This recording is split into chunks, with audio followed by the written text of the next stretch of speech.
आज मैं एक बहुत ही अत्यंत महत्वपूर्ण टॉपिक के बारे में बात करूंगा बच्चों आपसे, और जिसके टॉपिक का नाम है सेमीकंडक्टर या अर्धचालक। अर्धचालक ने अपनी जितने भी इलेक्ट्रॉनिक्स की डिवाइस हैं उसमें सब में क्रांति ला दी थी।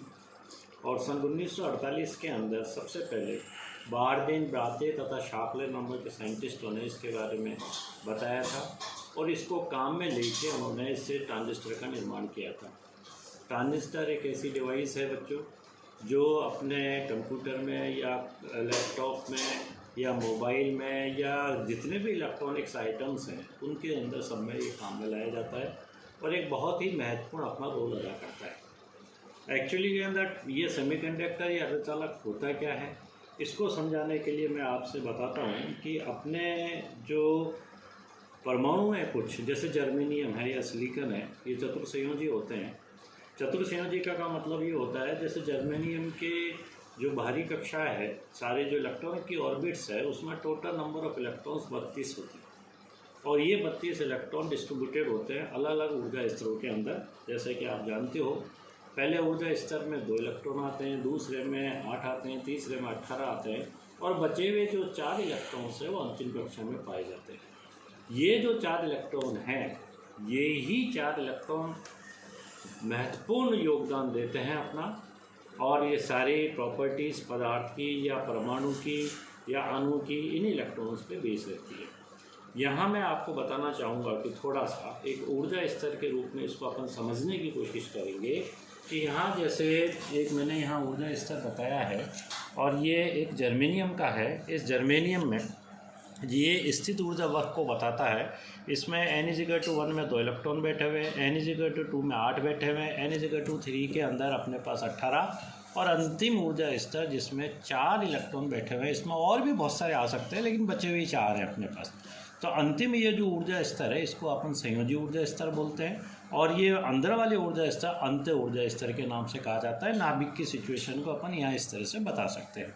ये एक परमाणु का स्थित ऊर्जा वक्र है। अगर इसी में अपन 2 परमाणुओं का स्थित ऊर्जा वक्र खींचे तो उसकी आकृति कुछ इस तरह से होगी और इसमें आप देख रहे हो कि हर ऊर्जा स्तर जो है स्प्लिट हो रहा है। स्प्लिट का मतलब जैसे 2 परमाणु हैं तो वो हर ऊर्जा स्तर 2 भागों में बट गया। जैसे यहाँ पे देखें अपन n=2 ये एक ऊर्जा स्तर था तो ये n=1 में 2 ऊर्जा स्तर बन गए।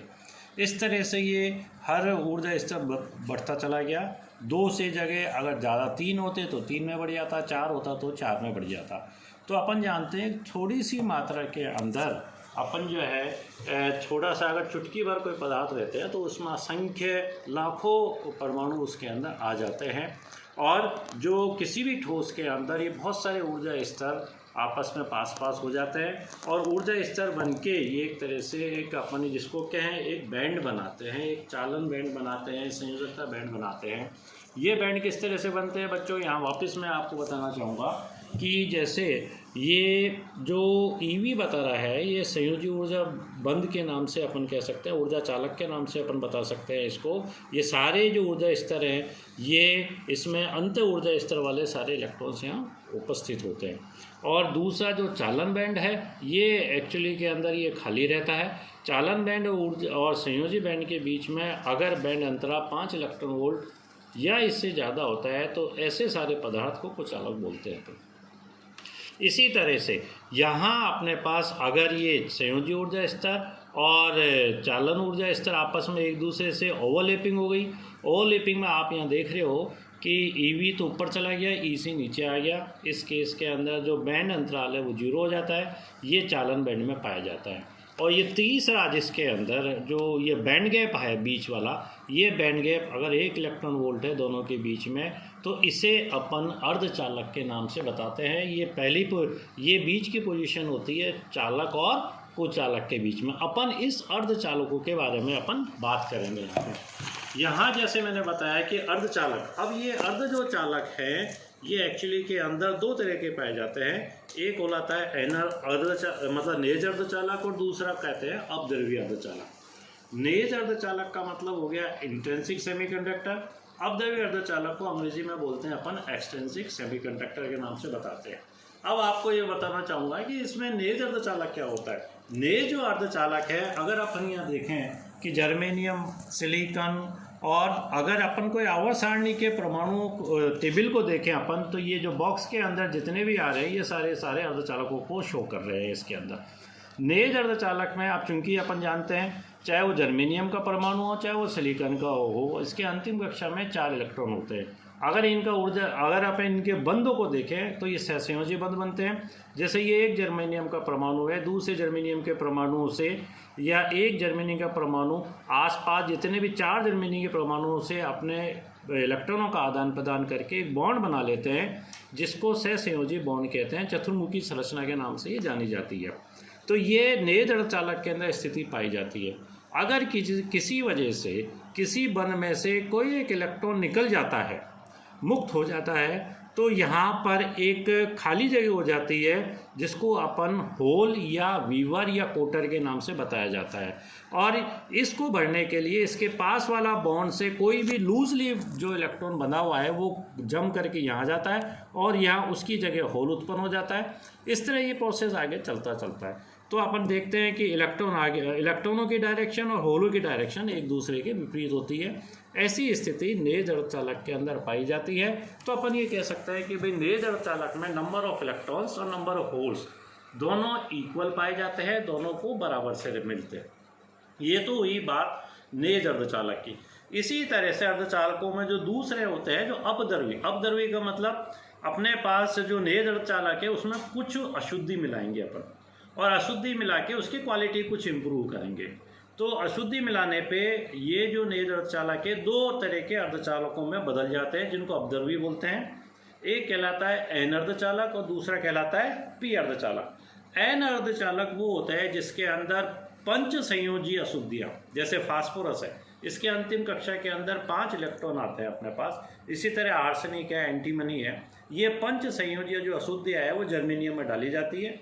और जर्मेनियम से इसके बॉन्ड्स आपस में साझा जब करते हैं तो 4 इलेक्ट्रॉन तो इसके पूरी तरह काम आ जाते हैं, लेकिन जो 1 इलेक्ट्रॉन बचता है वो फ्री रहता है। जैसा कि यहाँ मैं बताऊँ आपको, यहाँ डायग्राम में बताया है, ये आर्सेनिक का है अपद्रव्य और ये जर्मेनियम के हैं। तो ये तो इलेक्ट्रॉन 4 तो आर्सेनिक के इलेक्ट्रॉन आपस में साझा करके जर्मेनियमों से ये बॉन्ड बन गए सहसंयोजी बंध, लेकिन आर्सेनिक का 1 इलेक्ट्रॉन फ्री बच गया। ये इस तरह से केवल एक परमाणु से 1 इलेक्ट्रॉन और लाखों परमाणु होते हैं, तो लाखों परमाणु होने से लाखों इलेक्ट्रॉन्स हो जाते हैं जो फ्री होता है। ये n प्रकार के अर्धचालक में होता है और फ्रीली होने से ये आराम से सहसंयोजी बंध से और चालन बैंड में आराम से पहुंच जाते हैं और ये बड़ी सुगमता से इनमें विद्युत का संचारण हो सकता है। इसी तरह से इस प्रकार के ये जो आर्सेनिक है, इस आर्सेनिक को अपन दाता परमाणु बोलते हैं, क्योंकि ये इलेक्ट्रॉन का दान दे रहा है, एक दे रहा है, डोनर के रूप में इसको बताया जाता है। अगर इसी तरह से पी अर्धचालक में, पी अर्धचालक वो होते हैं जिसमें बोरॉन, इंडियम, गैलेनियम आदि अशुद्धियाँ बनाई जाती है, जो तृतीय संयोजी होती है, मतलब इनके अंतिम कक्षा में 3 इलेक्ट्रॉन बैठे रहते हैं। जैसे बोरॉन को देखें अपन, बोरॉन के अंतिम कक्षा में 3 इलेक्ट्रॉन रहते हैं, तो ये 3 इलेक्ट्रॉन तो इसके बॉन्ड बन जाते हैं सहसंयोजी, लेकिन 1 इलेक्ट्रॉन की इसकी आवश्यकता होती है। तो यहाँ ज़रूरत है इलेक्ट्रॉन की, इसलिए इसको अपन बोलते हैं होल। इस तरह से लाखों होल क्रिएट हो जाते हैं। थोड़े से अगर अपन एक कोई मात्रा लें इसकी, बोरॉन के और जर्मेनियम के, तो बहुत सारे होल्स इकट्ठे हो जाते हैं। तो ये इनको इलेक्ट्रॉन की ज़रूरत होती है, इसलिए इस तरह की अशुद्धियों को ग्रही अशुद्धि बोलते हैं। इनके एनर्जी स्तरों को भी अपन इस तरह से बता सकते हैं कि जो दाता एनर्जी स्तर है वो चालन बैंड के आसपास पहुंच जाता है और जो ग्रही ऊर्जा स्तर है वो सहसंयोजी ऊर्जा स्तर के आसपास पहुंच जाता है। तो बच्चों, इस तरह से अपन ने ये देखा है यहाँ पे आज इस वीडियो के माध्यम से कि अर्धचालक क्या होते हैं। अर्धचालक 2 तरह के बताए अपन ने, नेज और अपद्रव्य, और अपद्रव्य भी कैटेगरी कर दी अपन ने, n प्रकार के अर्धचालक और p प्रकार के अर्धचालक। तो अगले जो वीडियो बनेगी उसके अंदर बताएंगे कि n और p का आगे का क्या योगदान है।